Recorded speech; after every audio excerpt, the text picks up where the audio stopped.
আমি আব্দুল সুবহান স্কুলের একজন শিক্ষার্থী। আজকে শহীদ আবু সাঈদের শহীদ দিবস ও উদ্যোগে আমরা স্কুলের টিচারদের মাধ্যমে আমরা স্কুলের ওয়ালের মাঝে আর্ট করছি। আমার নাম বৃষ্টি, আমি আব্দুল সুবহান স্কুলের একজন ছাত্রী। জুলাই মাসে যে অভ্যুত্থানটা হয়েছিল ওইটা নিয়ে আজকে আমাদের একটা আর্ট প্রতিযোগিতা হয়েছে। এখানে আমরা আর্ট করে খুবই খুশি হয়েছি, আমাদের খুব ভালো লাগতেছে। এই আর্ট গুলোর রং আমাদের টিচাররাই দিয়েছে, খুব ভালো লাগছে এগুলো করে। আমাদের অনেকে সহযোগিতা করেছে, টিচারদের প্রতি আমি খুবই সম্মান জানাচ্ছি। আমাদের এরকম একটা কাজ দেওয়ার জন্য খুবই ভালো একটা উদ্যোগ দিয়েছেন, আর আমাদের স্কুলটা অনেক সুন্দর লাগছে। জুলাই বিপ্লবে যারা শহীদ হয়েছেন তাদেরও আমার পক্ষ থেকে খুবই শ্রদ্ধা জানাচ্ছি এবং আমাদের সব শিক্ষার্থীদের অভিনন্দন জানাচ্ছি। 2024 সালে 16 জুলাই শহীদ আবু সাঈদের শহীদ উপলক্ষে সরকার কর্তৃক আয়োজিত গ্রাফিক্স চিত্রাঙ্কন প্রতিযোগিতা আব্দুল সুবহান উচ্চ বিদ্যালয় কর্তৃক ছাত্রছাত্রীদের অংশগ্রহণ অত্যন্ত সন্তোষজনক। আমার কাছে খুব ভালো। আমি প্রধান শিক্ষক হিসাবে আব্দুল সুবহান উচ্চ বিদ্যালয়ের সকল ছাত্রছাত্রীকে কৃতজ্ঞতা জ্ঞাপন করছি, সকল শিক্ষক শিক্ষক মন্ডলীকে কৃতজ্ঞতা জ্ঞাপন করছি এবং যারা এই মিডিয়ার মাধ্যমে আসছে তাদেরকে আমি ধন্যবাদ জানাচ্ছি। এবং আমাদের যে উদ্যোগ, আমাদের যে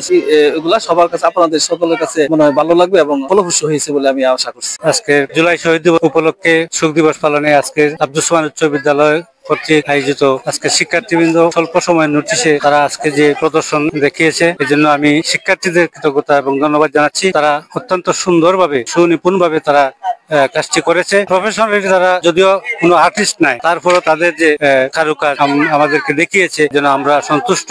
তাদের প্রতি ধন্যবাদ এবং কৃতজ্ঞতা। আজকে 16 জুলাই ছাত্র আন্দোলনে যারা অগ্রণী ভূমিকা পালন করেছে তার মধ্যে আবু সাঈদ অন্যতম। তার তাজা প্রাণ বিলিয়ে দেওয়ার বিনিময়ে বাংলার মানুষেরা অবাধ বাক স্বাধীনতা পেয়েছে এবং সেই স্মৃতি করে রাখার জন্য আজকে বাংলাদেশ সরকার জাতীয় শোক দিবস ঘোষণা করেছে এবং তাদের সেই দিনের চিত্রগুলো চিত্রাঙ্কনের মাধ্যমে ফুটিয়ে তুলতে ছাত্রছাত্রীরা ফুটিয়ে তুলছে এবং তাদের কারুকার্যগুলা খুবই সুন্দর ভাবে ফুটিয়ে তুলেছে, যাতে জনগণ জুলাই বিপ্লবের দিনগুলোর করুণ স্মৃতিগুলো দেখতে পারে এবং উপলব্ধি করতে পারে।